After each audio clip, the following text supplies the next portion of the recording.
Hello students, welcome to online classes. Yesterday we started second chapter, the address. Let's continue it. Have you agreed with her that she should keep everything? I asked. मैंने पूछा कि क्या आप सहमत हो गई थी कि वो सारी चीज़ें रख ले? As if that's necessary, my mother cried. मेरी माँ चिल्लाई कि जैसे कि ये बहुत ज़रूरी था. It would simply be an insult to talk like that. वो कहती कि इस तरीके से बात करना उसकी इंसल्ट करना होता. And think about the risk she is running. और उस खतरे के बारे में सोचो जो वो उठा रही है. Each time she goes out of our door, हर बार जब वो हमारे दरवाजे से बाहर जाती है, with a full suitcase और बैग, फुल सूटकेस यानी सूटकेस भरा हुआ जब वो लेके जाती है या बैग लेके जाती है तब. My mother seemed to notice that I was not entirely convinced. और मेरी माँ को अंदाज़ा हो गया था कि मैं पूरी तरह से convinced यानी कि संतुष्ट नहीं थी, सहमत नहीं थी. She looked at me reprovingly.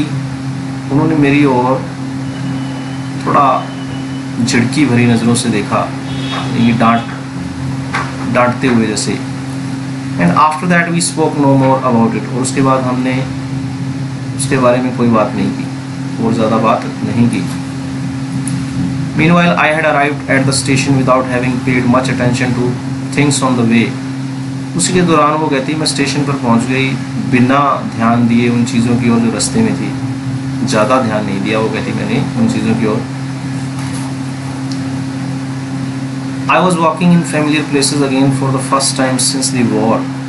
मैं उन जगहों पर चल रही थी जो मेरी जानी पहचानी थी पहली बार. दोबारा से वो कहती है कि उन जगहों पर चल रही थी युद्ध के बाद पहली बार. But I did not want to go further than was necessary. कहती ज़रूरत से ज़्यादा आगे जाना नहीं चाहती थी. I did not want to upset myself with the sight of streets and houses full of memories from a precious time. और मैं अपने आप को दुखी नहीं करना चाहती थी उन दृश्यों से, सड़कों के और घरों के जो कि कीमती समय की यादों से भरे हुए थे.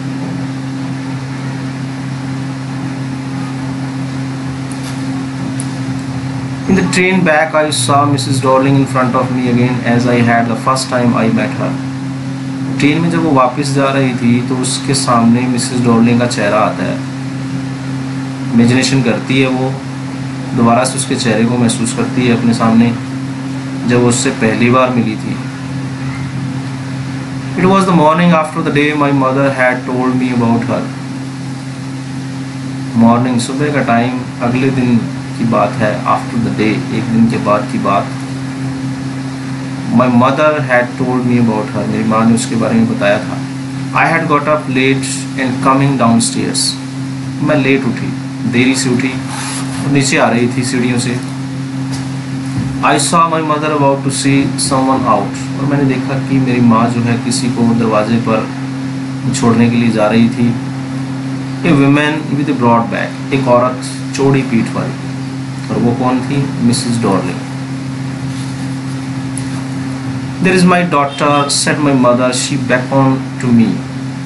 हाथ को हिलाते हुए मेरी माँ ने इशारा करते हुए मुझे बुलाया और कहा, उसने कहा कि ये मेरी बेटी है. The woman nodded and picked up the suitcase under the coat rack. उसने सिर हिला दिया औरत ने और सूटकेस को उठाया अपने कोट रैक, कोट का कोई पार्ट है, कोट पहना हुआ है जो उसने.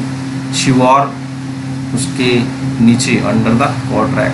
She wore a brown coat and a shapeless hat. उसने एक ब्राउन कोट पहना हुआ था और shapeless hat, एक आकृतिहीन टोपी ले रखी थी. Does she live far away? I asked. मैंने पूछा कि वो क्या दूर रहती है. Seeing the difficulty she had going out of the house with the heavy case. उसकी दिक्कत को देखते हुए, यानी कि मुश्किल जो उठा रही थी वो बाहर जाते हुए घर से, हैवी केस, एक भारी जो सूटकेस को उठाए हुए. In Marconi Street, said my mother, number 46, remember that.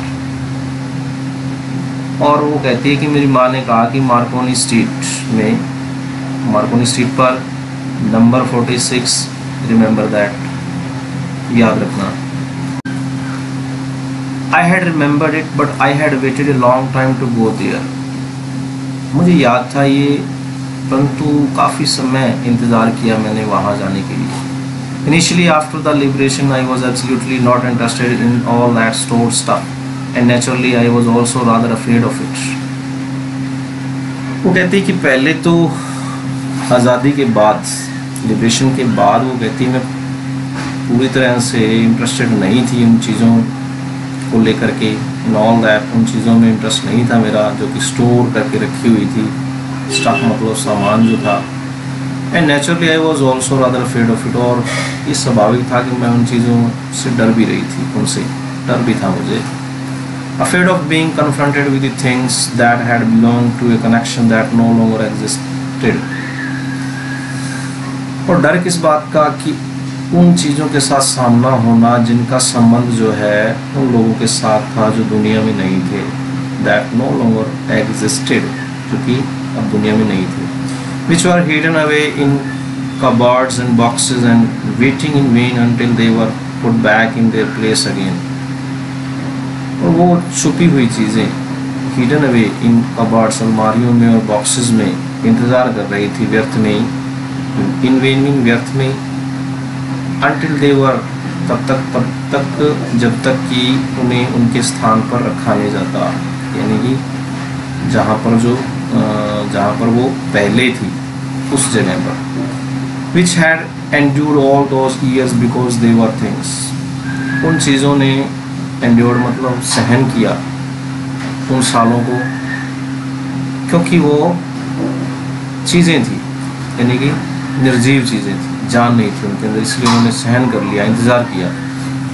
But gradually everything became more normal again, तो धीरे धीरे वो कहती है सब कुछ पहले जैसा हो गया, नॉर्मल हो गया, और ज़्यादा जो है नॉर्मल हो गया। Bed was getting to be a lighter colour, bed जो है हल्के रंग का हो गया। There was a bed you could sleep in unthreatened, बिस्तर पर वो कहती है कि अब जो है आप बिना डरे सो सकते थे। A room with a view you are more use to glancing at each day, और एक कमरा जिसके बाहर आप झांकने के आदी हो गए प्रतिदिन, हर रोज। And one day I noticed I was curious about all the possessions that must still be at that address, और एक दिन वो कहती है कि मुझे ध्यान आया, आई was curious about all the possessions, उन चीज़ों के लिए मैं बड़ी जिज्ञासु थी, that must still be at that address, जो कि अभी भी वहाँ पर होंगी, उस एड्रेस पर होंगी। I wanted to see them touch remember, मैं उनको देखना चाहती थी, टच करना चाहती थी, याद करना चाहती थी।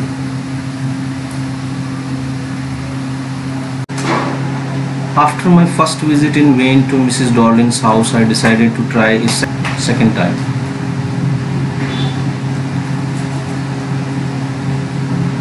मेरी पहली यात्रा, मेरी पहली जो विजिट थी मिसेस डॉर्लिंग के घर, उसके बाद मैंने निर्णय लिया कि मैं दोबारा दूसरी बार कोशिश करूँगी। Now a girl of about 15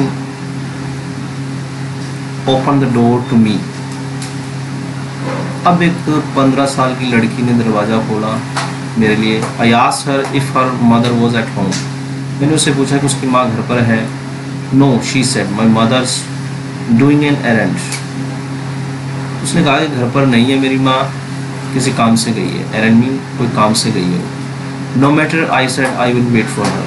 कहती कोई बात नहीं, मैं इंतज़ार करूँगी उनके लिए। I followed the girl along the passage. An old-fashioned iron Hanukkah candle holder hung next to a mirror.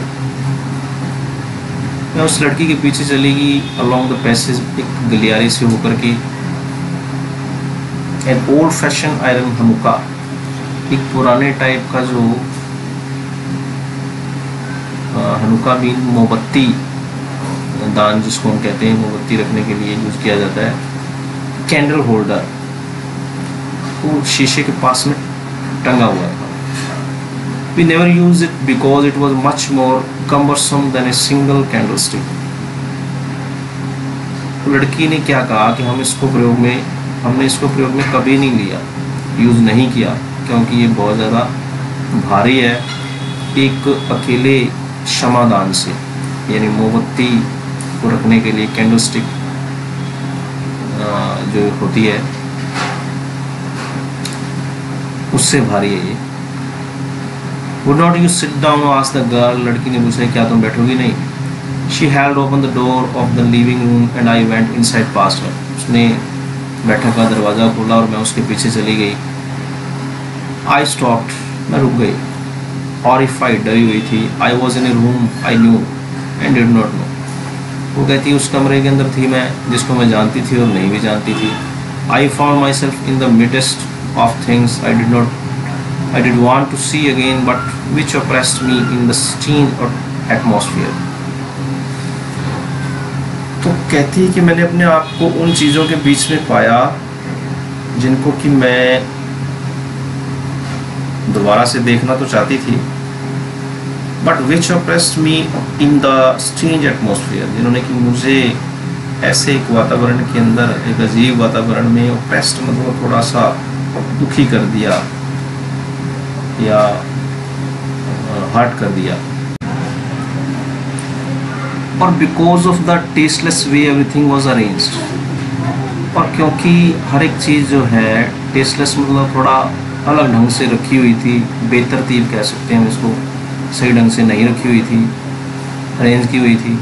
Because of the ugly furniture और the muggy smell that hung there, एक तो भद्दा सा जो फर्नीचर था और मगी स्मेल, एक गंदी सी दुर्गंध जो है, एक नमी भरी हुई दुर्गंध जो है कमरे में थी। आई डोंट नो, मैं नहीं जानती, but I scarcely dare to look around me, और मेरी हिम्मत नहीं हुई इधर उधर देखने की। The girl moved a chair, लड़की ने जो है चेयर को खिसकाया। I sat down and stared at the woollen table cloth, कहती है कि मैं उस चेयर पर बैठ गई और घूरने लग गई वूलन टेबल क्लॉथ को, टेबल के ऊनी कपड़े को। आई रब्ड इट, मैंने इसको रगड़ा। My fingers grow warm from rubbing, रगड़ने से मेरी उंगलियां जो हैं गर्म हो गई।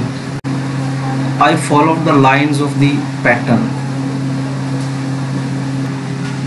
और मैंने जो है नमूने पर बनी हुई लाइनों को छुआ। Somewhere on the edge there should be a burn mark, कहीं पर किनारे पर वो कहती कि जलने का निशान होना चाहिए था। That had never been repaired, जिसकी कि कभी भी मरम्मत नहीं की गई थी। Okay students, the rest part we will read tomorrow. Thanks and have a wonderful day.